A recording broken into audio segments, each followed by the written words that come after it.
there, I'm Britt Whitmore, executive producer of Stat Brand Studio.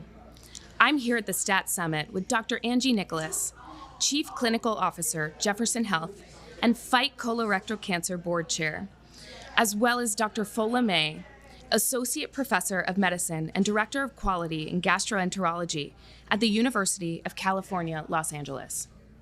Thank you both for joining me. Thank you for having us. Of course. Dr. Nicholas, my first question is for you.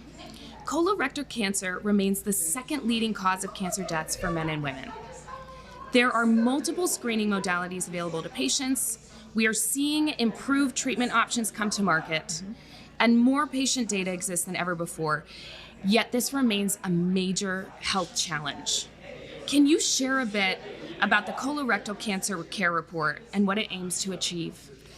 Well, Britt, I think we have a lot of opportunity in the United States and really across the world. There's a significant amount of disparity still in the patients that we take care of. I am a primary care physician as well. And so I am faced every day with, number one, getting our patients screened. So our report is really about what are the things we can do, and the number is 80%. We want to get 80% of our patients screened. We try lots of methodologies. There's lots of new screening tests coming out. And our hope is that as the screening tests become more palatable for patients, and now that they are covered for every patient in the United States, our hope is that we can reach that goal by 2030. Great. And 80%, that's a recurring theme in your report. It is a recurring theme. How did you get there? Well, again, we want to have goals, and sometimes they're stretch goals, but 80% was a number that we felt like we could settle on, and then it sort of gets burned into your brain, right? So 80% of patients get screened for colorectal cancer. 80% of patients that has a positive screening test that needs a follow-up colonoscopy will get that colonoscopy in 90 days. 80% of patients will get genetic testing for their colon cancer. 80% will start to have their chemotherapy started, or their treatment plan really started within 6 weeks of diagnosis. They're really great goals, and they're achievable here if we just get together and figure out how to break down some of those barriers. Right. And that's what you have been doing.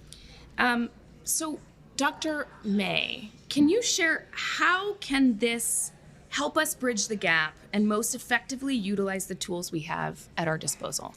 Yeah, I think the key is that if we don't measure and if we don't hold ourselves accountable to goals, we can't improve. We, for a long time in this country, have mandated screening for colorectal cancer. It's actually one of the very few preventive health measures that everybody should have at some point in their life. If you're high risk, we start a little bit earlier, but if you're average risk, you're supposed to start screening at 45. And despite that recommendation, less than 70% of people get screened. And that's a phenomenal problem when you realize that this is the number 2 cancer killer.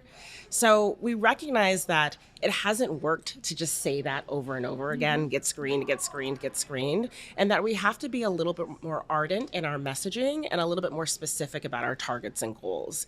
So I think what this does is it pushes health systems to measure where they are on all of these goals, to also probably at that time realize that they're not where they thought they were, because I think a lot of people think they're performing better than they are, and then try to achieve these numeric goals that we've set for them. It also pushes health systems to stratify the data. So, for example, we know that in some subsets of the population, the screening rates are quite high. If you look at affluent individuals who are insured, who live in parts of the country where there's high access to care. But if you look at other populations who are underserved, who are minoritized, who have low income or inconsistent insurance, the screening rates can be as low as 20, 30%. So we're not going to be able to, as a nation, bring our screening rate up to 80%, for example, unless we also address those groups that are underserved. Right. So let's talk about that data. I mean, Fight Colorectal Cancer worked with a variety of stakeholders to contribute to the Colorectal Cancer Care Report. It's a research that leveraged real-world data to help set ambitious goals, which we've already talked about, for colorectal cancer screening and care. What's innovative about this effort?